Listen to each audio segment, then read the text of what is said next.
Estoy en prisión preventiva hace 11 años. En septiembre mi papá tiene su segundo infarto. Me despedí sin saber que era para siempre y no que era hasta el otro jueves. Se condena sin pruebas. Es un negocio monstruoso el que hay.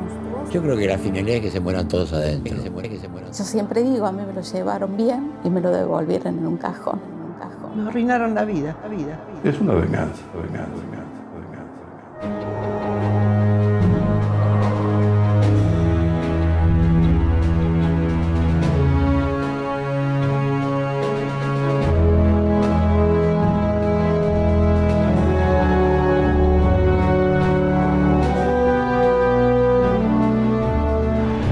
Con la llegada de la democracia en diciembre de 1983, estas tres palabras comenzaron a tomar cada vez más fuerza y no era para menos.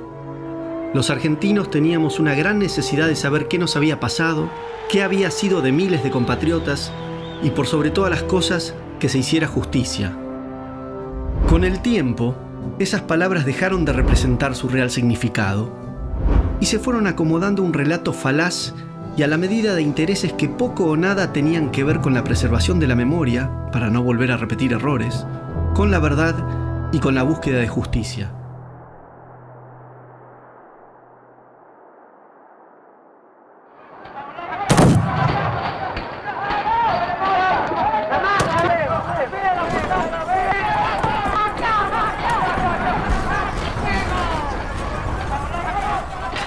En la década del 70 vivíamos una situación en todo el hemisferio sur, Iberoamérica, África, el sudeste asiático, derivado de las consecuencias graves de las guerras mundiales que abarcaron todo el siglo XX. Y a partir del 47, es decir, 2 años después de la terminación de la Segunda Guerra Mundial, habida cuenta que Stalin no cumple los compromisos de los tratados de Potsdam y Yalta, se inicia una nueva guerra mundial.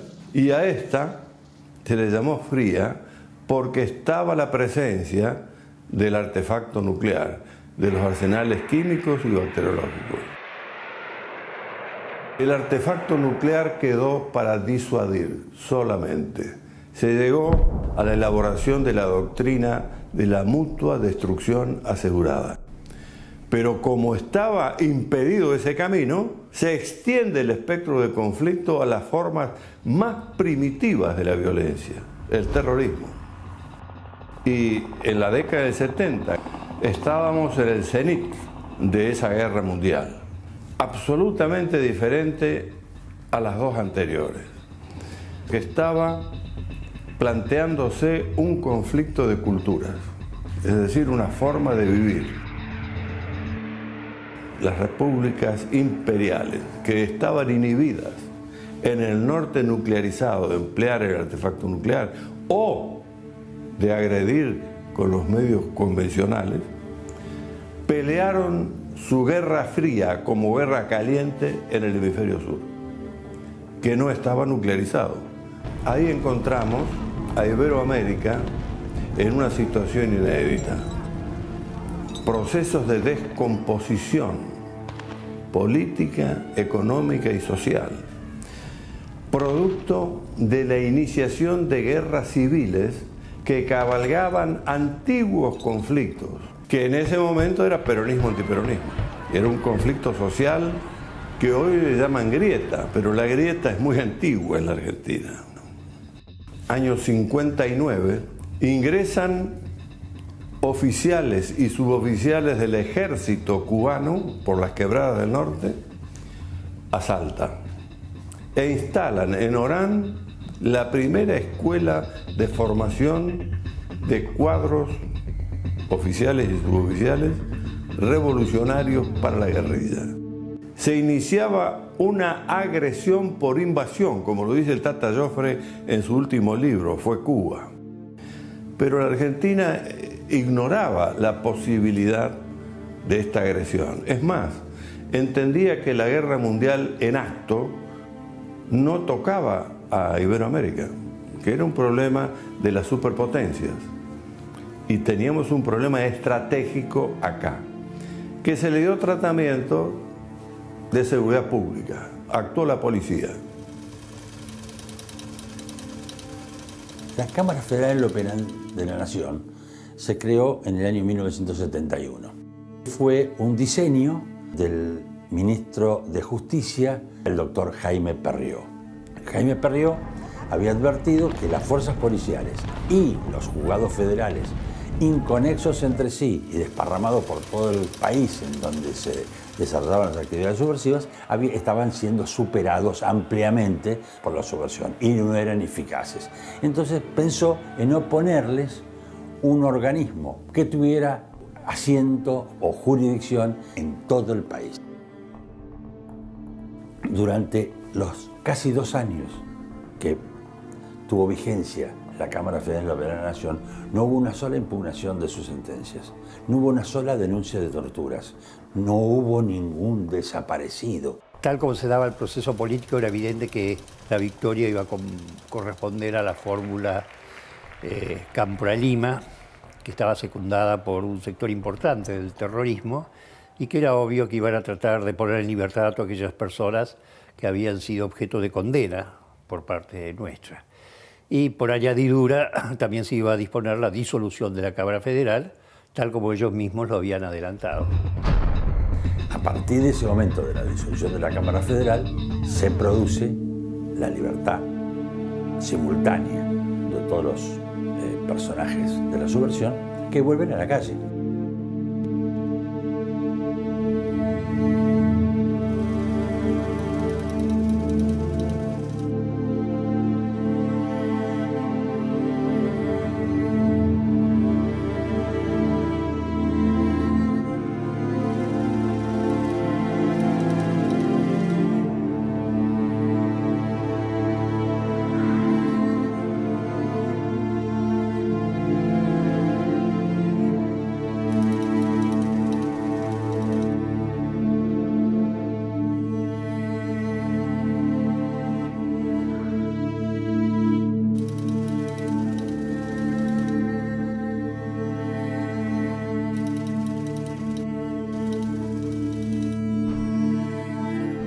Produjeron un promedio en 8 años de 10.800 hechos de terrorismo. Había un promedio en algunos lapsos de 3 hechos de terrorismo diarios.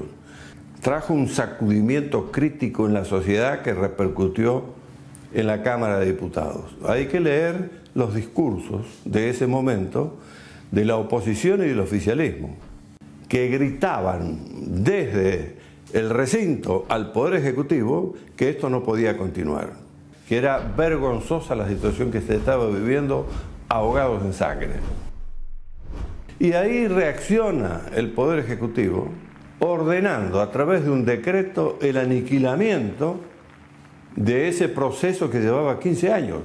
Y durante esos 15 años no hubo ni planeamiento estratégico, ni inteligencia estratégica, ni previsiones teóricas para poder llegar a tener una doctrina para enfrentar a esta novedad. Se reaccionó mal con el decreto de aniquilamiento, que en vez de ir al Estado Mayor Conjunto para su planificación, fue a los Estados Mayores Generales, que son administrativos.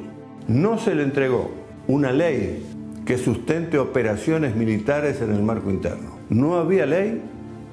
No había sustento jurídico y ético para empleo de fuerza en el marco interno. Las Fuerzas Armadas, con el impulso de defender a su bandera, fueron a esa guerra. Y el enemigo le impuso la modalidad del combate, el terrorismo. De golpear en los lugares más sensibles de la sociedad. Y además tenían apoyo del gobierno de la provincia de Buenos Aires y de varios otros. La idea de tomar el poder de Montoneros era un proyecto realmente en el cual creían. Fue la organización terrorista más grande del mundo en su momento. En diciembre de 1983, el presidente Raúl Alfonsín sancionó los decretos 157 y 158/83, que declaraban, el primero, la necesidad de perseguir penalmente a los terroristas imputándoles delitos comunes, y el segundo, a procesar a las 3 juntas militares que gobernaron el país desde marzo de 1976 hasta 1982, también imputándoles delitos comunes.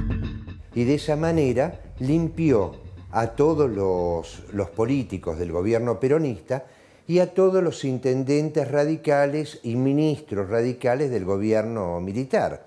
Esto fue un acuerdo político, es decir, se utilizó a la política para dejar fuera a los políticos.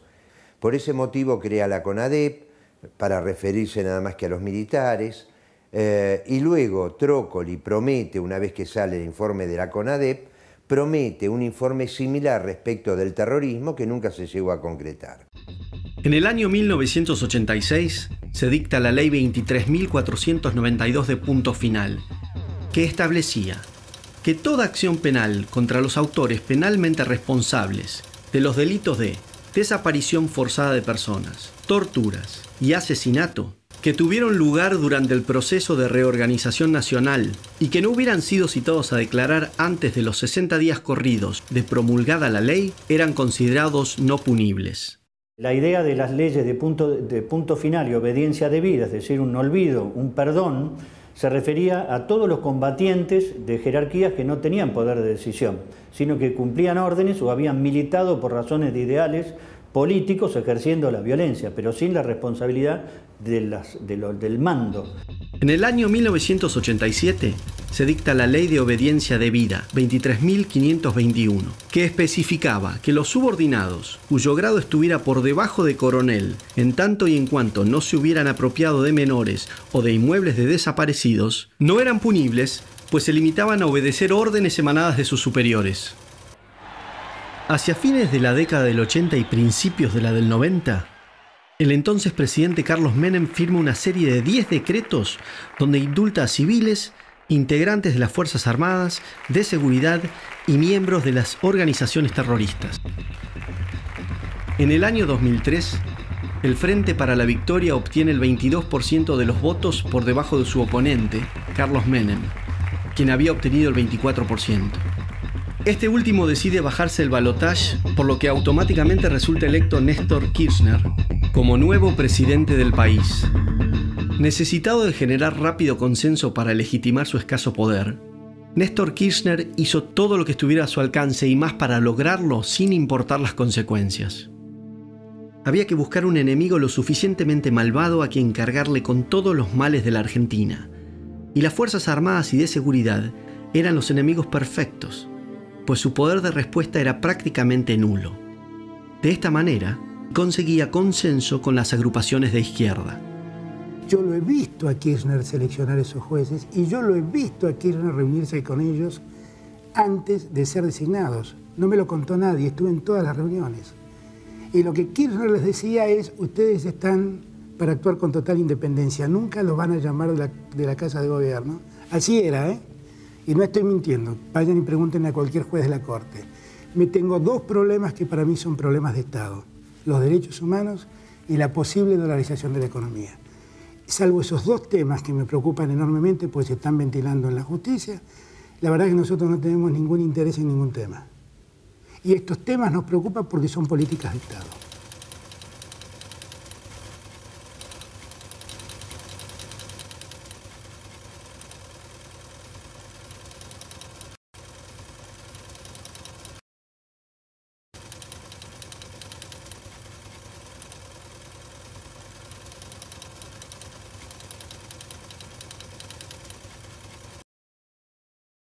El adoctrinamiento y la subordinación de la justicia eran necesarios para llevar adelante su objetivo de ir por todo. Luego vendrían el copamiento de los medios de comunicación, la cultura, la educación y las empresas estratégicas. Ni los jueces de casación, ni nosotros fuimos acosados y expulsados con las peores artes por algo que hayamos hecho mal. El problema para Kirchner era justamente lo que no estábamos dispuestos a hacer. Lo que la Corte Suprema no estaba dispuesta a hacer era a cambiar sus votos, cada uno de los miembros, contrariando lo que habían dicho en la causa Camps y en muchas otras que declaraban la validez de las leyes de obediencia debida y punto final, que fueron 2 leyes consideradas de amnistía, Kirchner se proponía, por el pacto que celebró con Berbisky, modificar esta jurisprudencia sentada por el más alto tribunal y reabrir estos juicios contra los militares. La Corte no estaba dispuesta a hacerlo. Entonces ahí fue donde yo le explico a Kirchner que la cosa juzgada es una cosa firme, que no se puede volver otra vez atrás. Se modifica la Constitución sin llamar a constituyente, incorporando pactos internacionales. En este caso se incorpora el pacto de la imprescriptibilidad de las leyes de lesa humanidad. Pero si esa ley, en el momento que pasaron todos estos hechos, no estaba incorporada en la Constitución, obviamente estoy poniendo la ley en forma retroactiva. Pero, o sea que la retroactividad me la aceptan cuando es perjudicial para el reo, pero no la aceptan cuando es beneficiosa para el reo. Entonces, estas son las cosas que no podía hacer nuestra Corte, porque iba en contra de la naturaleza de las cosas.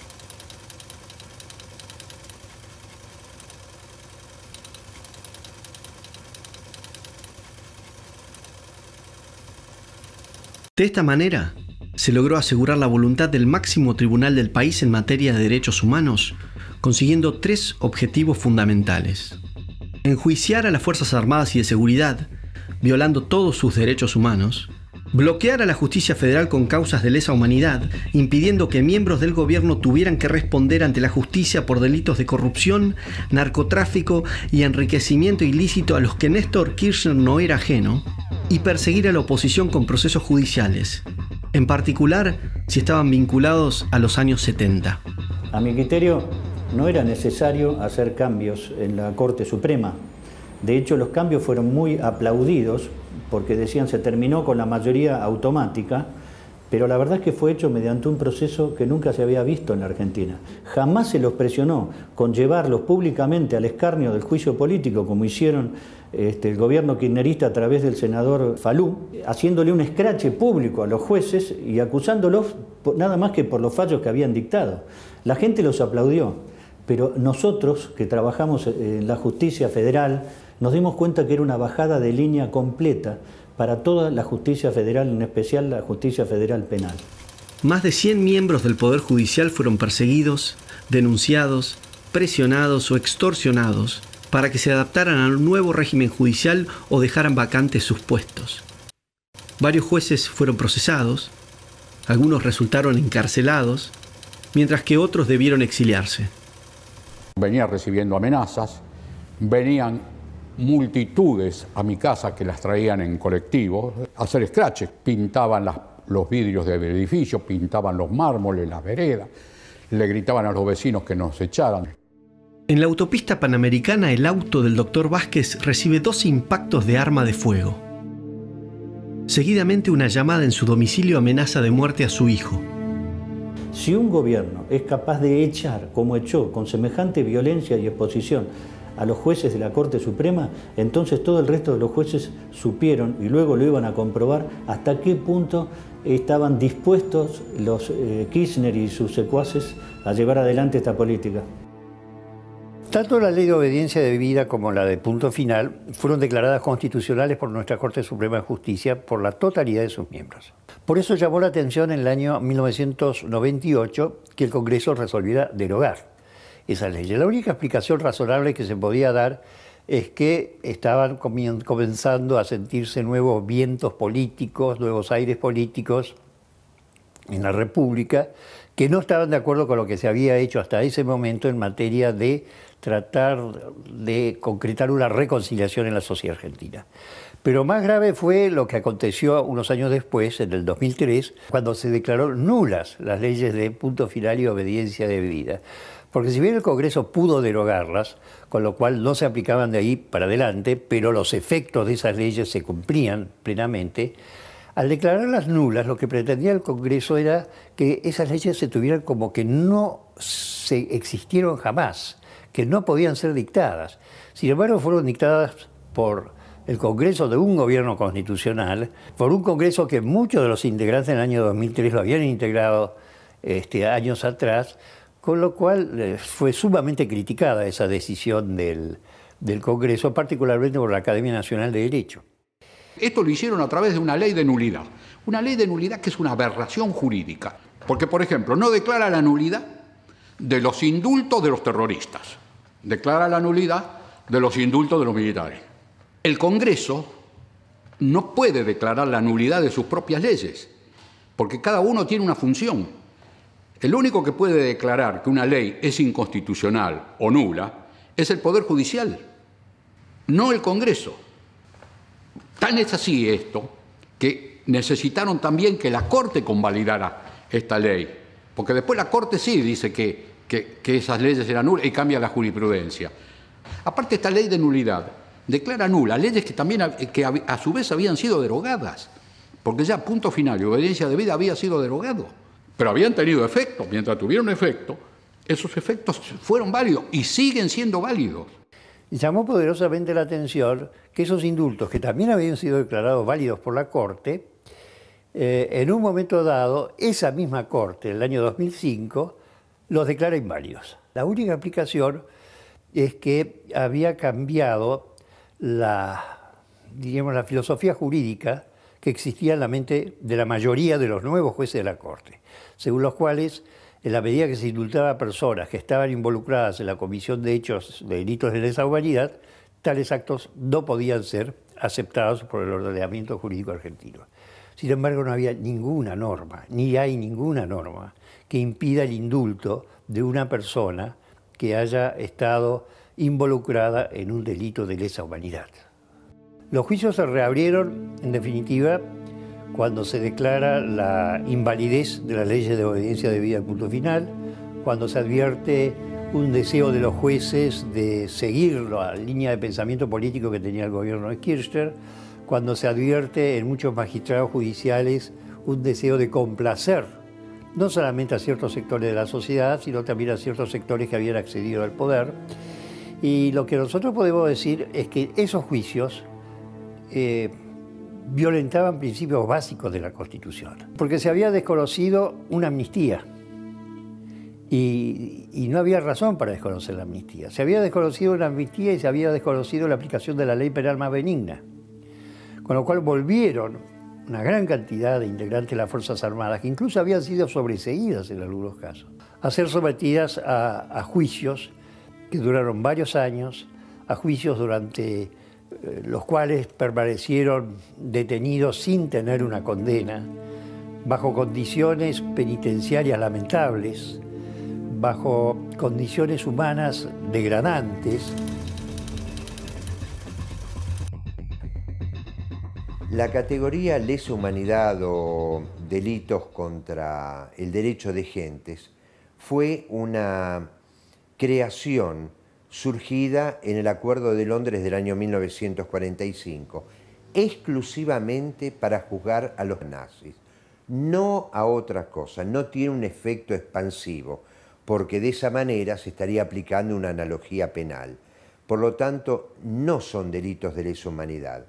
Genocidio tampoco, porque acá no hubo una persecución a ningún grupo étnico, religioso, social, político o lo que fuere, sino simplemente que lo que hicieron las Fuerzas Armadas fue defender a la población civil de los ataques de los grupos terroristas que amenazaban y que habían llegado inclusive a que tuviéramos en aquel momento un atentado cada 2 horas. Los delitos de lesa humanidad aparecen tipificados en la Convención de Roma, a la cual se adhirió el gobierno argentino, pero ya en este siglo.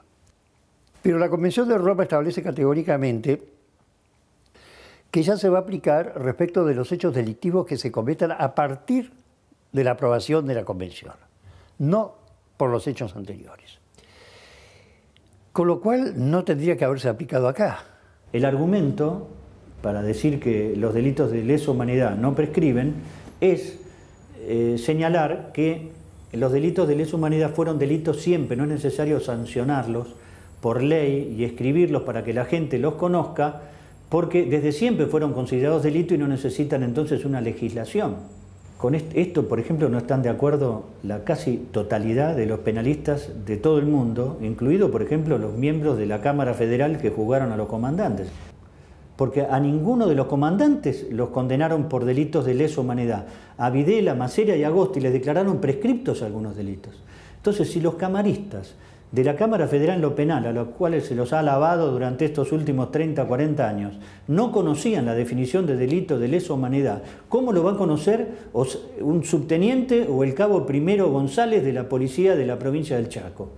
Es un absurdo. Todos los principios referentes a la imprescriptibilidad de los delitos de lesa humanidad, todos los principios referentes a la inaplicabilidad de la ley retroactiva más benigna para los delincuentes de lesa humanidad, todo eso está prohibido por la Convención de Roma.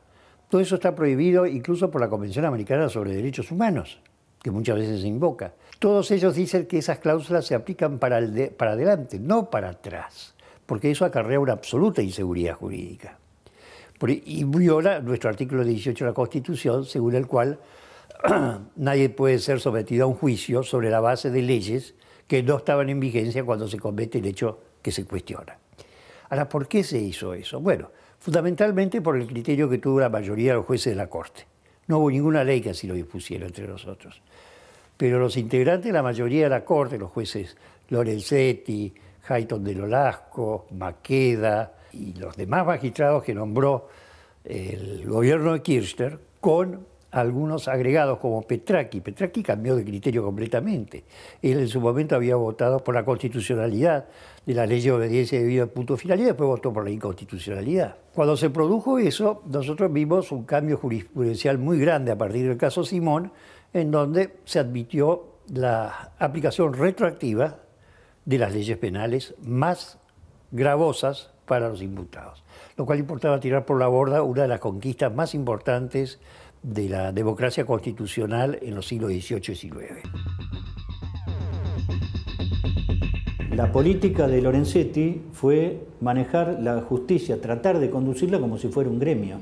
Él es un secretario general de un gremio que maneja la propiedad, la vida y la libertad de los argentinos, el gremio más poderoso. Esto de llamar a los camaristas, inclusive de las justicias provinciales, para bajar línea, inaugurar una política de derechos humanos y decir esto es una política de Estado que tenemos garantizado con los otros poderes. Imagínense el juez que está resolviendo este caso. Se encuentra dentro de un andarivel ya bajado por el presidente de la Corte, avalado por los miembros de la Corte y con el Consejo de la Magistratura, el Poder Legislativo y el Ejecutivo acompañando para que no se salga de esos andariveles. El condicionamiento a la independencia de ese juez es manifiesto y es la primera vez que ocurre eso en la Argentina. Se interpretan los tratados internacionales de la manera que le resulta más conveniente al gobierno constitucional. Por ejemplo, en la Convención de 1994, cuando se le asignó jerarquía constitucional a determinados tratados sobre derechos humanos, que están en el artículo 75, inciso 22, nunca los convencionales aceptaban que esos tratados tuvieran jerarquía superior a la Constitución, porque lo prohibía la ley que declaró la necesidad de la reforma, que además había establecido que no se podía modificar ninguna parte del inicio de la Constitución y que toda modificación de esa área iba a ser declarada inválida. Sin embargo, a través de la interpretación que hizo la Corte a partir del año 2003, se llegó a la conclusión de que eso no era así, de que en el mundo se habían surgido nuevos valores, nuevas concepciones sociales, que se había constatado que existía una costumbre internacional ya hace muchas décadas muy fuertes, en virtud de la cual no se podía permitir la aplicación de esa legislación más benigna a los autores de delitos de lesa humanidad. Pero esa fue una interpretación política que se hizo, que no coincidía con la realidad jurídica y que además tampoco coincidía con la realidad histórica. La instauración de justicia legítima, proclamando que los jueces deben abandonar la imparcialidad, un valor destacado en todo el mundo. Imagínense un juez parcial, un juez militante. Cuando un país se embarca en una aventura semejante y cuenta con la complicidad del Poder Judicial, el Legislativo y el Ejecutivo, ¿a qué se llega? A lo que es hoy Venezuela. Ninguna cárcel argentina cuenta con una infraestructura seria para atender casos gerontológicos y más casos de estrés agudos o crónicos. En los casos de lesa humanidad, lo que pasa es que son gente que muchos de ellos están sometidos a proceso, no tienen condena, ven que otros de iguales en delitos no lesa salen tranquilamente excarcelados y esto los mantienen pese a que hay una ley clara y precisa que dice que a los 70 años se los puede sacar. Papá, después de varios procesos que ya lo habían comenzado a perseguir, llamémoslo así, judicialmente por los temas estos de lesa humanidad, es arrestado, es detenido y encarcelado. Habiendo sido ya juzgado durante el gobierno de Alfonsín y declarado libre de culpa y cargo, o sea que lo juzgaron 2 veces por la misma causa. Estaba destinado en Bahía Blanca y era auxiliar de personal. No tenía contacto con operaciones ni con inteligencia, no tenía ningún contacto con eso. La causa que le endosaban a él era ser cómplice y miembro de una asociación ilícita, es decir, el ejército era una asociación ilícita para la justicia y él era parte de esa asociación ilícita y cómplice de haber participado en la detención y desaparición de X cantidad de personas, muchos de los cuales estaban vivos. En realidad él fue condenado en primera instancia, no tenía sentencia firme, fue condenado a cadena perpetua, como todos. La negación de la prisión domiciliaria simplemente se reduce en que era parte del plan de esta injusticia en crear una pena de muerte encubierta. Destaco también los padecimientos que sufrió en los juicios, que más que juicios eran unas farsas a nivel de lo que podría haber sido la Rusia de Stalin, en donde había tribunas colmadas de gente insultando y arrojándole cosas. Las irregularidades que más grandes que se cometieron en el juicio fue no haberle aceptado su legajo, que es un documento oficial, como prueba de que él, en el momento de la fecha de la acusación, él estaba prestando servicios en la escuela de guerra y estaba destinado en Estados Unidos, y tampoco le aceptaron el pasaporte porque dijeron que no era válido como prueba para demostrar que él no estaba en el país. Razón por la cual quemaron todas las pruebas y lo metieron preso igual. Él ya padecía un problema de presión que lo tenía controlado con pastillas. Aclaro también que las pastillas se las negaban, no se las dejaban que la familia le lleve medicamento y muchas veces el servicio penitenciario no les daba los medicamentos que él pedía. Le bajaba mucho la presión, hasta mediodía estaba con la presión baja y nunca le investigaron por qué, nunca. Y él avisaba, hasta se lo encontraron desmayado en el baño y nunca investigaron por qué. Y después empezó con un dolor muy fuerte en el brazo izquierdo, tremendo. Y le daban dioxadol nada más. Creo que papá sabía algo, él presentía algo, porque ese sábado que lo fui a visitar con mis 2 hijos y mi esposa, me regaló este anillo que llevó toda la vida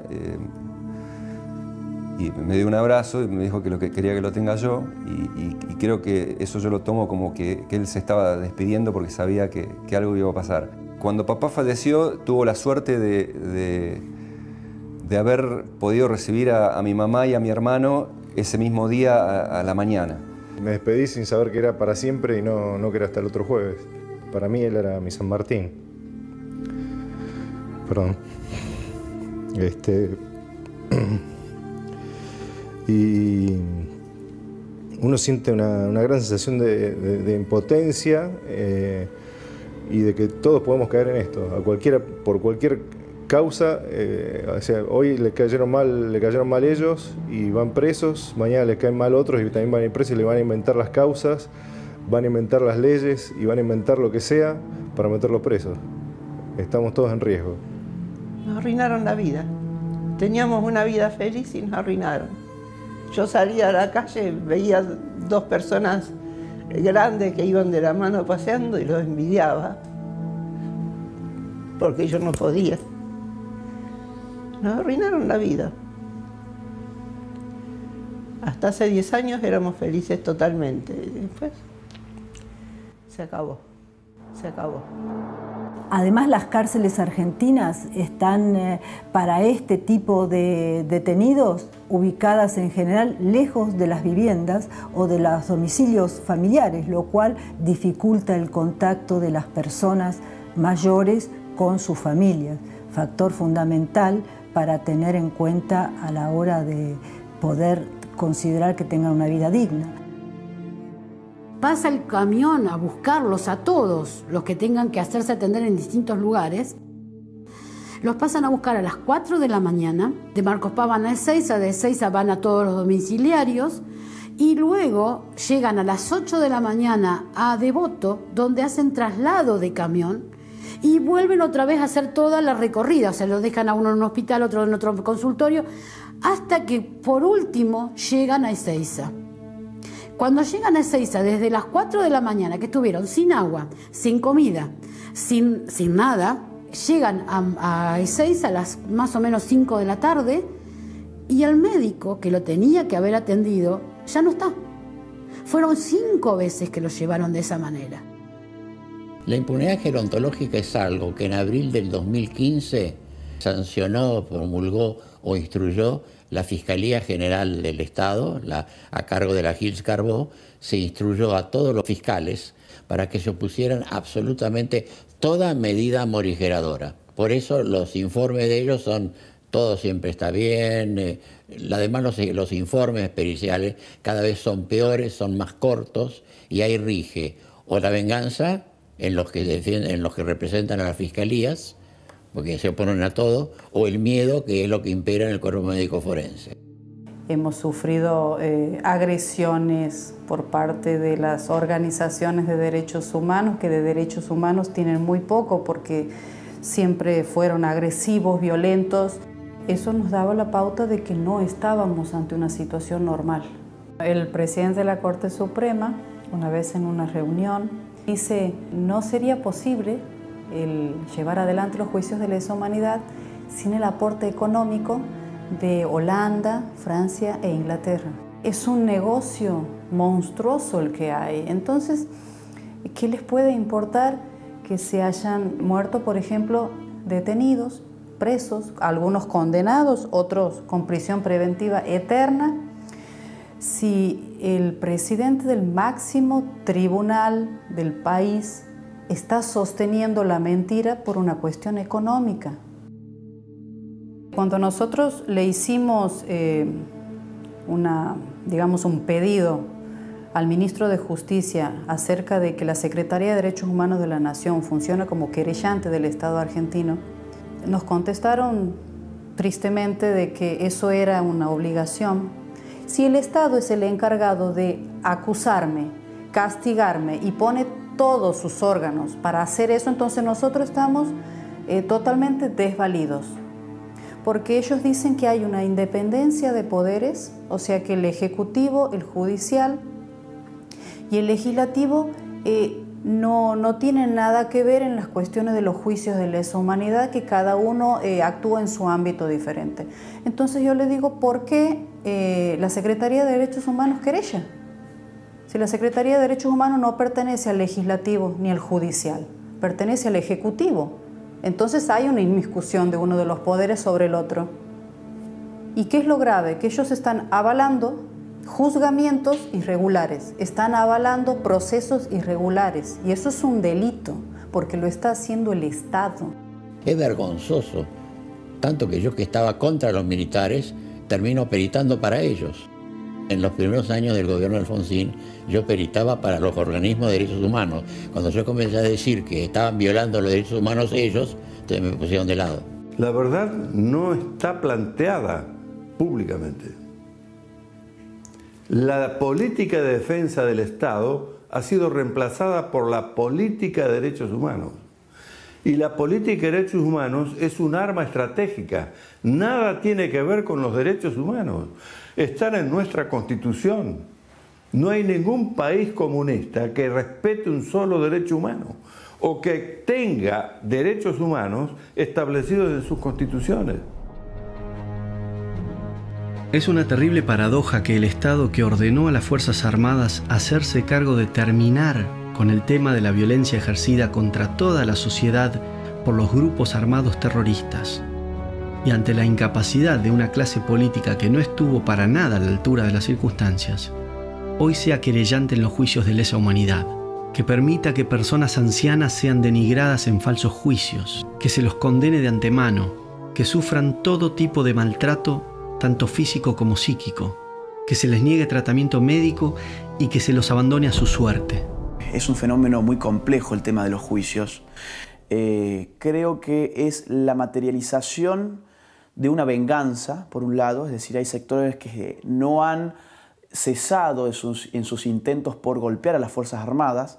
En algún momento lo hacían con arreglo a las bombas, a los atentados. Hoy lo hacen conforme a una vía institucionalizada, manipulada por la política, pero que tiene el mismo efecto, ¿no? Hay una revancha de lo que fue una guerra que en términos bélicos un sector la perdió, fue el sector de las izquierdas revolucionarias, de las izquierdas armadas. Ahora sigue la guerra de la política. Otro factor es el factor económico. Hay gente que ha hecho mucha plata con el tema de los 70 y tiene que mostrar una eficacia judicial que materialice la lucha de tantos años en el terreno de la política, pero que en cierto sentido es una lucha en terreno de lo material también. El caso que más sobresale es el de Sueños Compartidos, ¿no? Que atrás de una épica de la lucha de Madres de Plaza de Mayo, estafaron al Estado y con ello al pueblo argentino con casas que jamás se construyeron, con sumas multimillonarias. Con lo cual hay gente que efectivamente ha vivido muy bien en función de todo lo que pasó. Podemos hablar de las leyes de indemnizaciones, leyes que son tan laxas en su formulación que han permitido un sinfín de indemnizaciones a gente que después reapareció, con lo cual, digamos, ha habido un sector que yo llamo los empresarios de los 70. Los empresarios de los 70 son los tipos que han vivido gracias al conflicto de los 70, pero en el hoy.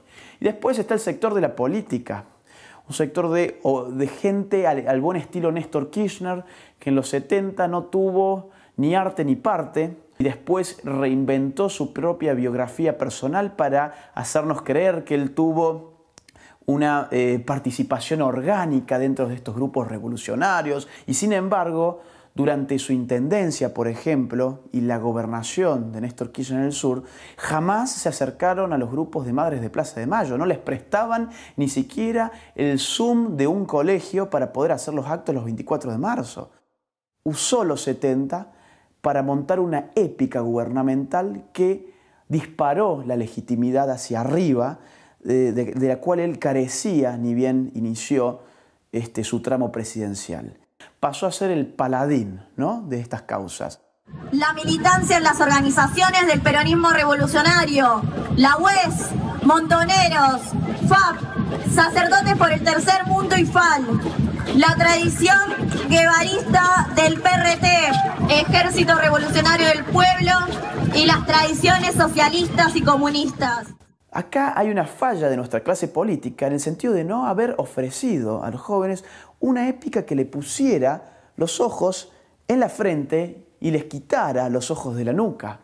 Tenemos jóvenes que hablan como viejos, jóvenes que te hablan sobre la revolución, jóvenes que te hablan sobre las conquistas sociales y ese tipo de cuestiones, mientras tenemos otros países donde los jóvenes están hablando sobre la robótica, sobre cómo mejorar el día a día efectivo de cada país y venden menos humo.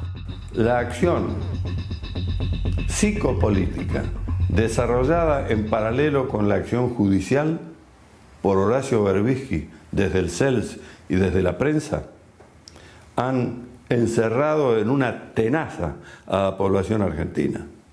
Nos quedamos sin fuerzas armadas para atender a los reales riesgos estratégicos de este tiempo y nos quedamos sin poder judicial, en particular con la justicia federal penal.